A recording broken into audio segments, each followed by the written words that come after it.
Now turn to section 1 on page 2 of your question booklet.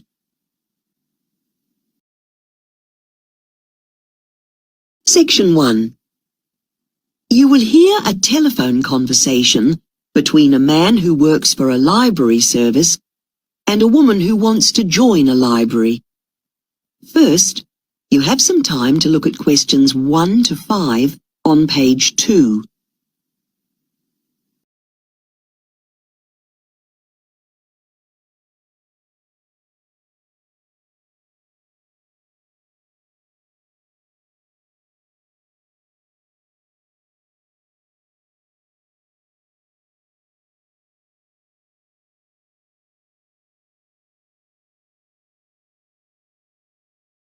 You will see that there is an example that has been done for you.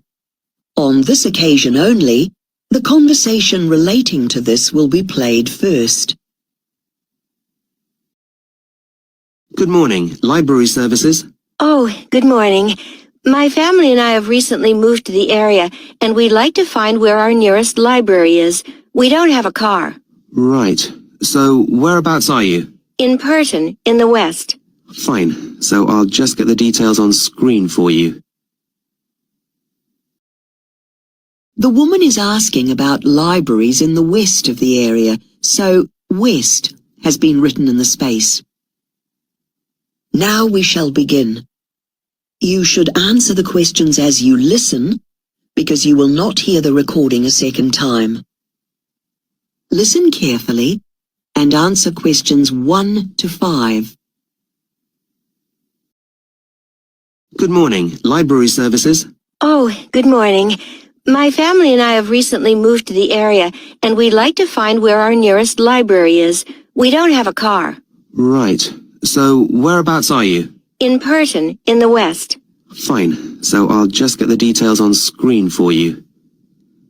Okay, your nearest one is the Minack Library. Minack. Yes, in Skellen Street. Can you spell that? It's S-K-E-L-L-A-R-N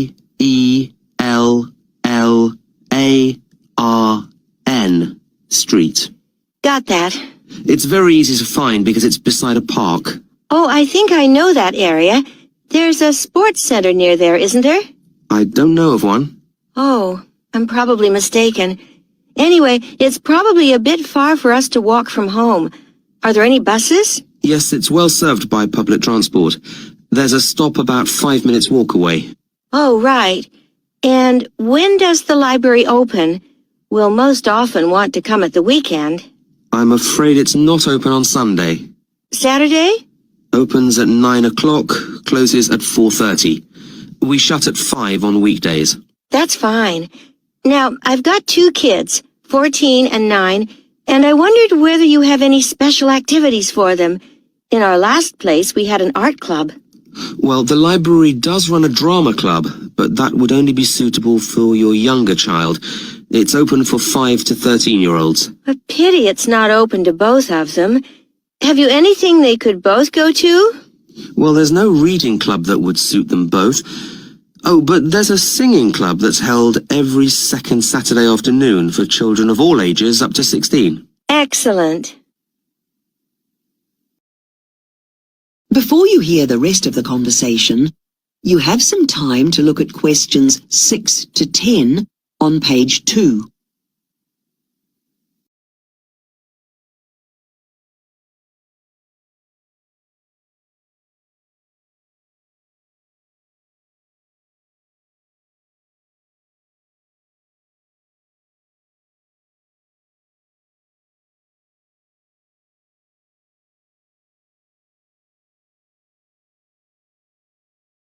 Now listen and answer questions 6 to 10. Now, because we're new to the area, I'm also wanting to get involved in local activities. Well, Minack does some sessions for adults as well. There's a Book of the Month club. That's good. And I know that about once every 12 months they have a session where you can meet artists, from the local area. How interesting. Well, that sounds like a full program. Now, while I'm on the phone, can I check what the facilities are? Can you take out CDs? Not CDs, I'm afraid, but films, yes. Right, I'll make a note of that. Anything else you need to know? Oh yes, we have 10 computers, and we also stock several magazines, including business, healthcare and hobbies. Same as my last place. And there is a new drop-off facility where you can post any item through the door if it's after hours. All you have to do is attach a note to it with the number on your card clearly written. That sounds good. And we do have a small shop on the premises where we sell postcards. We don't have many, but it's a popular service. Oh, that's a good idea. They're very popular. We also have an impressive range of maps of the surrounding area for sale. Well, it sounds like you've got... That is the end of section 1. You now have half a minute to check your answers. Section 2.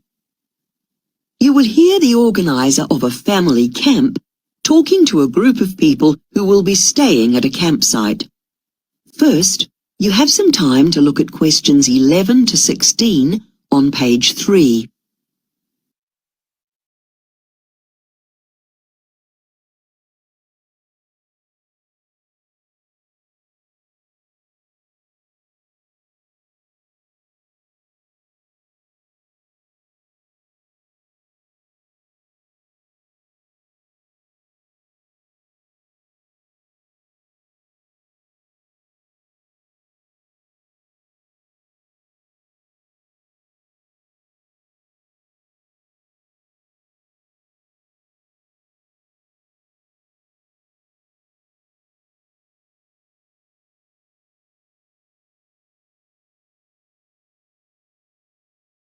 Now listen carefully and answer questions 11 to 16.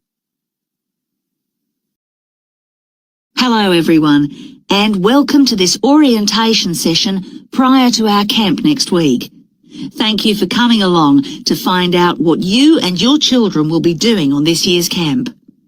To start off with, let's tell you a bit about the campsite itself so that you'll be able to find your way around once you get there. Firstly, we'll be arriving by bus into the car park, which if you look at the plan you have in front of you, you'll see at the top of the picture on the left-hand side. Now, if you cross the road from the car park, the first building you'll come to is the toilet block. It's been recently upgraded, so it's very nice and clean in there now, with plenty of facilities. And built onto that, so this is across the road from the community hall, is the new shower block. The hot water does run out occasionally, but usually there's enough to cope with a group your size. If you now move to the bottom left of your map, among the pine trees, there is a special flat site set up for pitching tents, with power points and outdoor taps for water. Now, let's go back and move along the top of your map. There's another area of pine forest, and then over on the far right-hand side, there's a block of small cabins. Note that this is different from the main accommodation block, which doesn't appear on this map, but is further over again to the right. Now let's look down from there, over the road, so we're moving clockwise round your map, okay? In this next block, beside the flower beds, we have a lovely place for barbecues, where you can cook in the open air. What else to tell you about? Below the flower bed and across Lakeside Drive, you'll see a trail for mountain biking, which is always a popular activity. Moving on now, in the middle of the campsite, you'll see the lake where you can canoe. And above that again, the community hall. So that completes your introduction to the campsite. I hope you found that useful. Before you hear the rest of the talk, you have some time to look at questions 17 to 20 on page 4.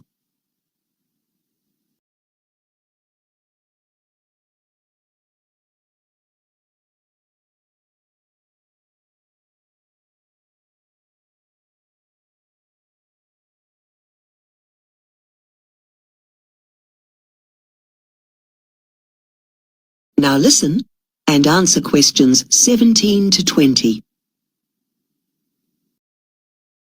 Now let's think about what you need to bring with you. I'm sure you're all wondering what you need to pack. The lake is a bit cold for swimming at this time of year, so you can leave your togs out of the suitcase. While we're on the subject of weather too, usually I recommend that campers bring sunblock with them. But I guess now that we're into April, that too can be left behind. Let me think. Some campers like a torch, but actually the days are still so long that it's light outside till quite late, and the blocks all have outside lighting now. So I'd say that a pair of earplugs are more useful, as in my experience, a lot of talking goes on after lights out. But in April, if it's wet, it can get muddy around the campsite, so to bring boots isn't a bad idea. Finally, can you all please prepare something for the final night concert? Bring your musical instruments or whatever else you need. You can't have a camp without a good sing-along. That's our favourite activity. Maybe you could recite a poem, act out a skit or charades for us if you're brave enough to try that. Or failing that, perhaps you can tell a joke or a funny story. But actually, people much prefer to see some good dancing. I'll look forward to seeing you all perform next week. That is the end of section 2. You now have half a minute to check your answers.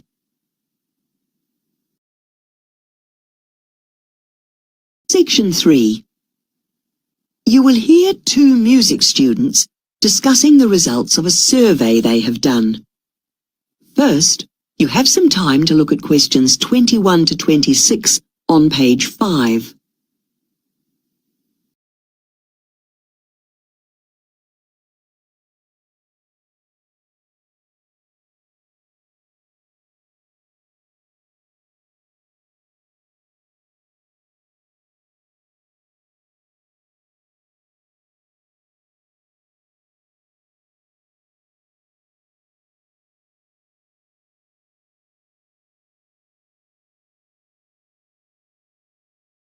Now listen carefully and answer questions 21 to 26. So Gareth, we need to organise the findings from our survey on music students for the final presentation. Yes, Lorna. I think we've got some very interesting results. Obviously, we need to start by saying that we interviewed all the third-year students doing a music degree and state the objective of our research project, that is, to find out about their attitudes to performing. And then we should talk about the students' musical backgrounds before coming to university. The most important points to make are that although most people have actually composed music during the course, that wasn't the case when they arrived. And the other thing they had in common was the piano. Well, they'd had access to a piano at some point, but not all had studied it formally. I thought the most interesting finding was that before coming here, almost everyone was involved in a chamber orchestra or band, or singing in a choir and playing in front of live audiences. But varying enormously in size. Some had only played in tiny venues. I think it's worth saying that. Okay. And as you might expect from people wanting to study music, they all had a degree of proficiency in at least 2 instruments. But in most cases, one of the instruments was dominant. Right. We need to talk about attitudes to music practice.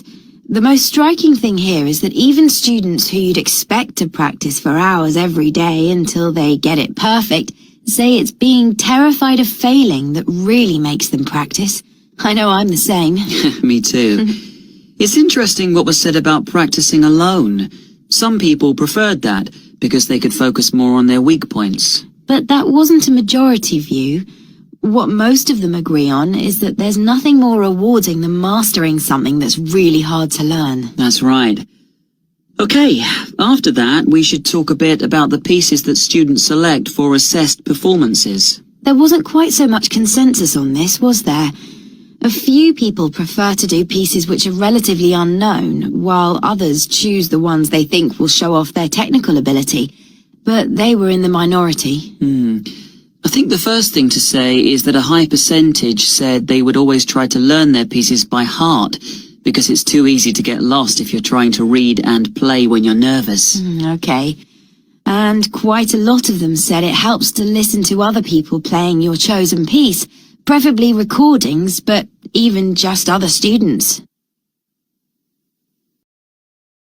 Before you hear the rest of the discussion, you have some time to look at questions 27 to 30 on page 6.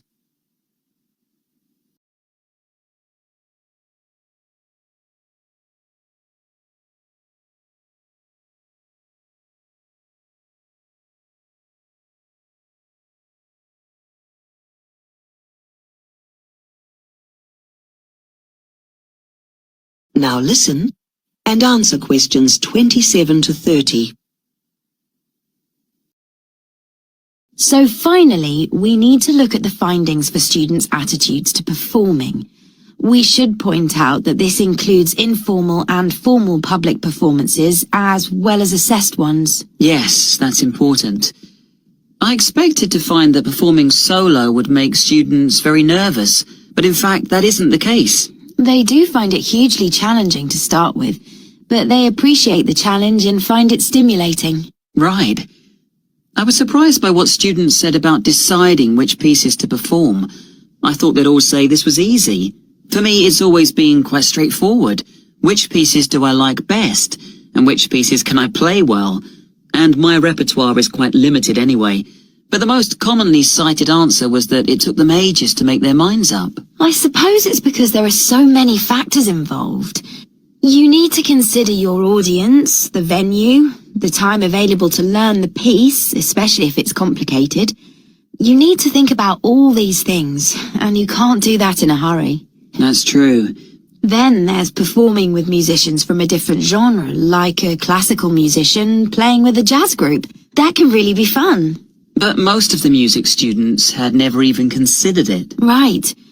For performing with musicians who play the same instrument, almost everyone put the same thing. Yes, they all said it was incredibly helpful, and not at all intimidating, which says a lot for the department's ethos. Yes, that's a good point. Okay, what I think we should sort out now. That is the end of section 3. You now have half a minute to check your answers.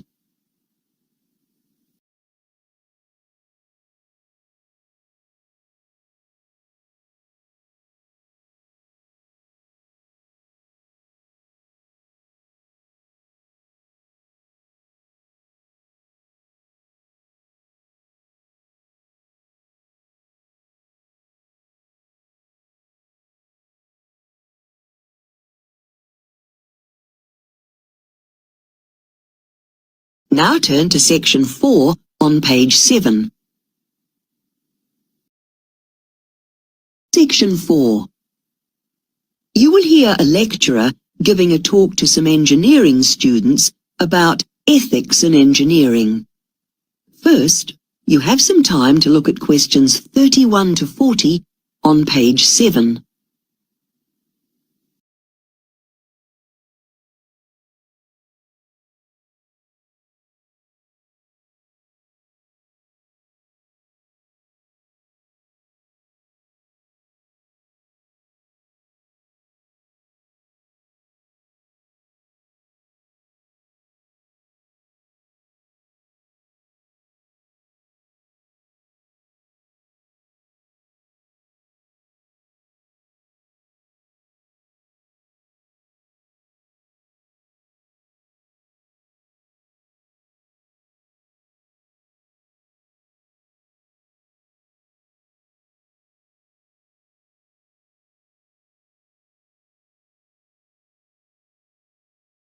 Now listen carefully and answer questions 31 to 40. Good afternoon. Today we're starting a series of lectures on ethics in engineering. That is, engineering principles relating to right and wrong conduct and the sorts of moral responsibilities that you will have to uphold in your professional lives. I'm going to start by giving you a brief outline of the history of ethics in engineering. It was, of course, only in the 19th century that engineering really emerged as a profession. Initially, ethical issues were considered to be a personal matter, something to be decided in accordance with one's own principles and values. However, things gradually changed as the profession grew and as engineering projects became larger and more complex. A need began to be felt for a more codified set of principles that all engineers would agree to follow. Unfortunately, it took 3 major disasters to bring about this change in attitude. All 3 of these involved the collapse of bridges. The first, known as the Ashtabula River Railroad disaster, happened in 1876 in the USA, and we now think it was probably caused by metal fatigue. Then in 1879, there was a second disaster, this time in Scotland. This occurred because engineers had failed to correctly calculate the effects that wind would have on the structure. The third collapse occurred in 1907 in Canada. This was also due to an engineering design problem. The weight of the structure was so great that it could not support itself, and it collapsed. Public outcry over disasters such as these eventually led to the establishment of professional societies for engineers in most industrializing societies. Another different type of disaster also had an impact on the development of professional engineering organizations, and I'd like to talk about this in a little more detail. This incident, which happened early in the 20th century, is known as the Boston Molasses Disaster. At the time, molasses was used rather than sugar as the principal sweetener in the USA. It was also used in the manufacture of a number of other important products.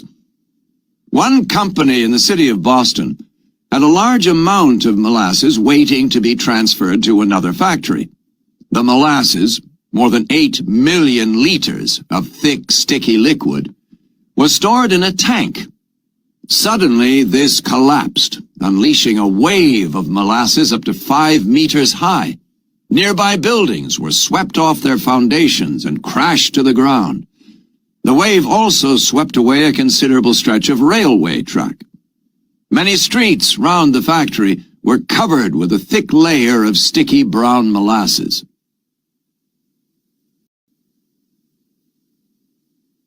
Local residents were furious, as they felt that the company was to blame. They banded together and succeeded in bringing about a trial, charging the company with negligence.